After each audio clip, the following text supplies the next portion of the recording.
Moonlight Madness, and today we're doing a science four. Well, we're doing our readings just in advance because I was so late getting September's out. So I'm doing an early bird viewpoint for Halloween. It's a Halloween reading, and it's the one I picked up first that I pulled out was for water signs. So I've just been busy with my two boys. Both are very, very, very smart boys, and they are in different fields. One is a scientist, I call him Sheldon, and the other one is a psychologist, and I used to call him Fraser because we used to watch Fraser every afternoon. He's really good at reading people. He's also really good with kids, and he's also very bright, but he never had the confidence in himself to think he was. But I think I've reinstated or put it to him that I've always thought I was always proud of both of them. I'm still very proud of both of them, but they've just decided to make psychology now as part of the sciences. It used to be part of the health system. Now they're going to put it with the sciences, the social sciences. So now it's considered a science. There's a lot of science work in psychology because I've got a friend that is a psychologist, and she used to tell me there's a lot of science involved. So it makes perfect sense to put it under the science umbrella. So I've got two scientists now. I've got a Sheldon and I've got a Leonard because he's got the blonde girlfriend. So we've got a Penny and a Leonard, and then we've got a Sheldon. So the first card I pulled was my son, Prince of Cups. Such a romantic. He's very romantic. He's very dramatic. He's very flirtatious. See how he's riding on that dandelion? He likes to spread his attention around, so be careful because he's got not a wandering eye, but he notices beautiful things, and he is captured by beautiful things. These people, these water signs, are deeply romantic. They can write you poetry while looking deeply into your eyes. They draw, they're creative, but they're romantics. And their heart is made of glass. So be very careful what you say because it can shatter into a million pieces. It says here you're falling in love suddenly, being swept off your feet. It's something for a certain few of you. Some of you may be in relationships, but for the ones that are single, you need to stay grounded during a very emotional time. So I've put the crystal obsidian.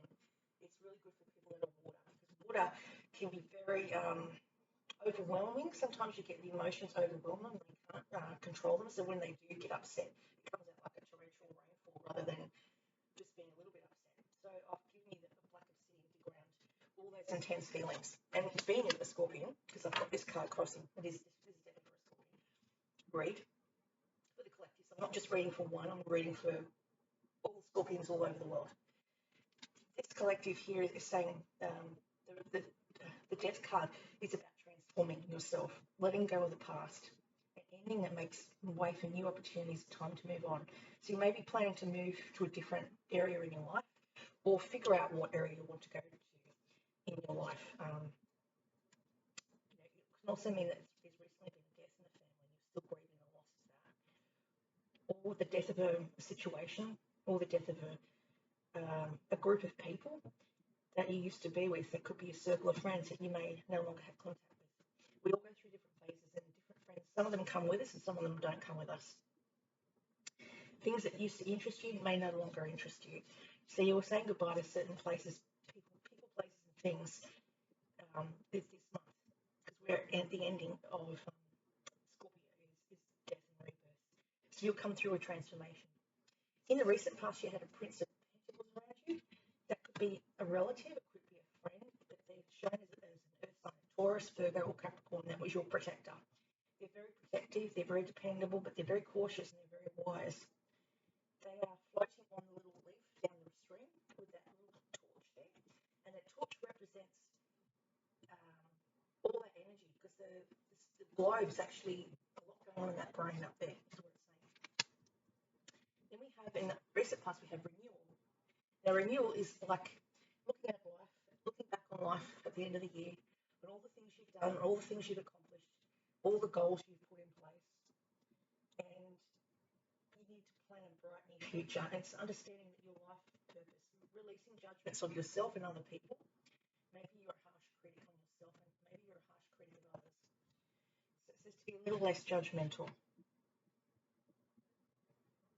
And it also can be like when they sound the horn to alert people of danger or evil. You may be a whistleblower. You may have to be a someone that wasn't doing their job or was doing the wrong thing by you or by a group of people. Yeah, that's interesting. It's a warning.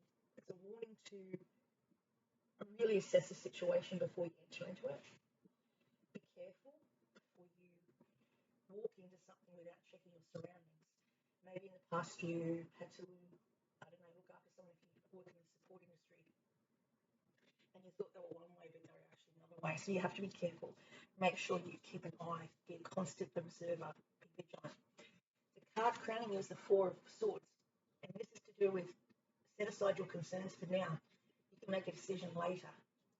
It says you need more sleep, more rest. You need to go within. It says she's sleeping on the pine cones. The pine cones is renewal and health, and pine trees tend to make a really nice noise when the wind blows them. It's like we talked about it today, my son and I, white noise. It's a nice white noise background of the noise of the leaves rustling in the wind as the pine cones. Maybe you need to use some sort of music to kind of put you in a sleeping mode, or a podcast or something that's relaxing. I know there's meditation, online meditation you can watch and listen to, and it helps put your frequency at a better level, put you in the right tone, the right ringtone or sound in order to relax your nervous system, your vagus system. Now, the Seven of Spring is you standing up for yourself. You may have to feel the need to stand up for yourself or stand up for others and advocate for others that can't stand up for themselves and their rights. It says don't back down for what you believe and courageously stand up for yourself and demand what you're owed, whether it be a pay rise, whether it be better working conditions, but you have to kind of set boundaries is what I'm trying to say. You need to learn how to set boundaries. It's very important. I had to learn it way too late in life. I learned it when I was,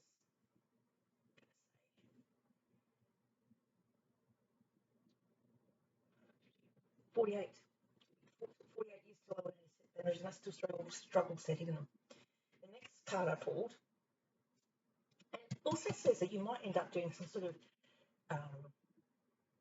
where you picket in front of the government, in front of Parliament. You're one of those people that march and an activist against what you don't think is right in society. Then you've got the Ten of Pentacles. This is like a 10 bags of gold.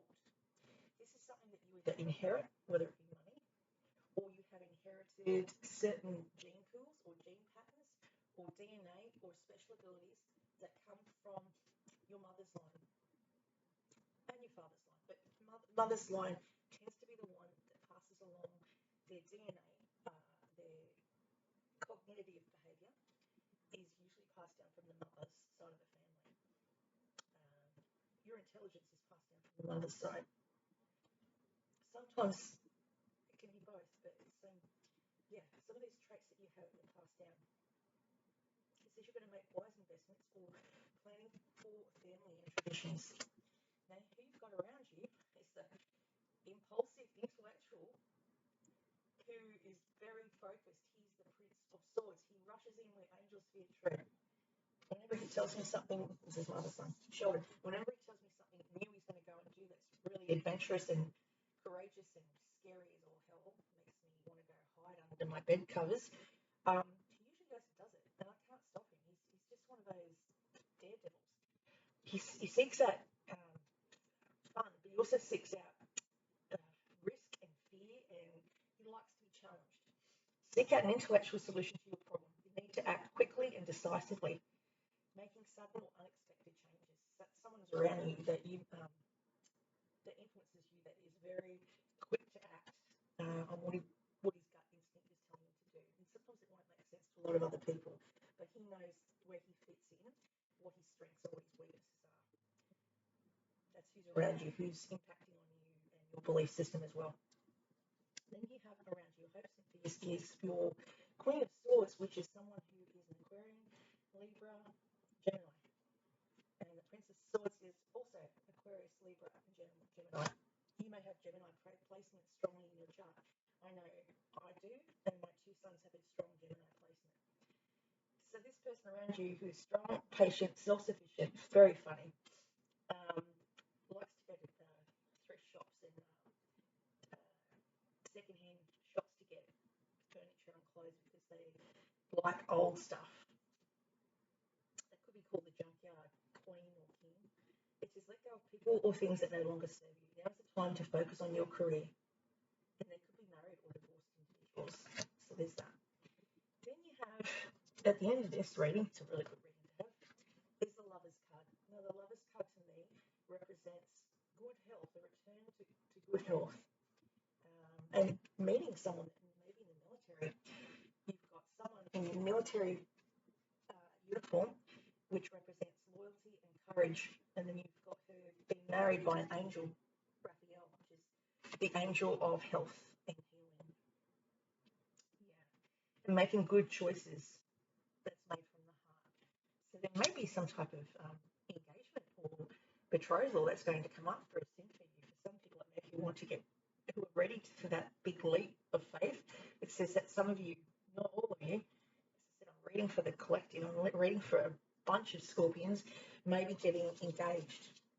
It doesn't give me a time frame. I've just got the number 6, which means courage and devotion and giving back to society. It can also represent a contract with someone that you have to sign or you haven't yet signed to formally legalise a union of opposites.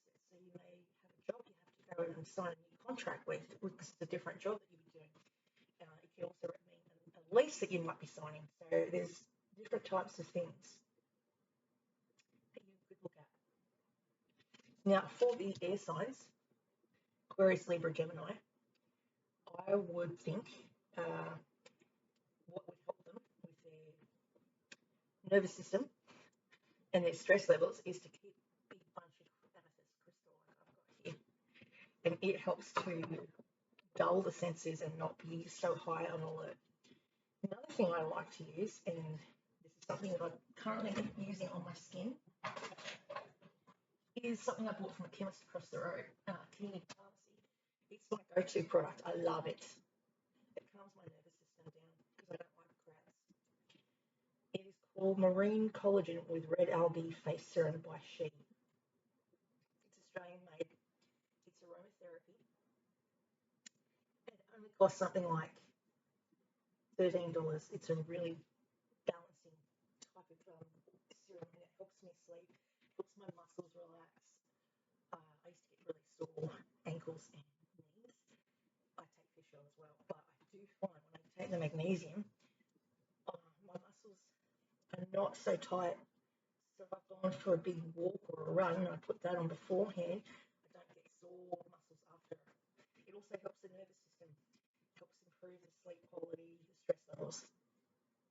That's why I recommend it. It's like $13. That's all I have for today for Scorpio, water signs, sun, moon, and rising.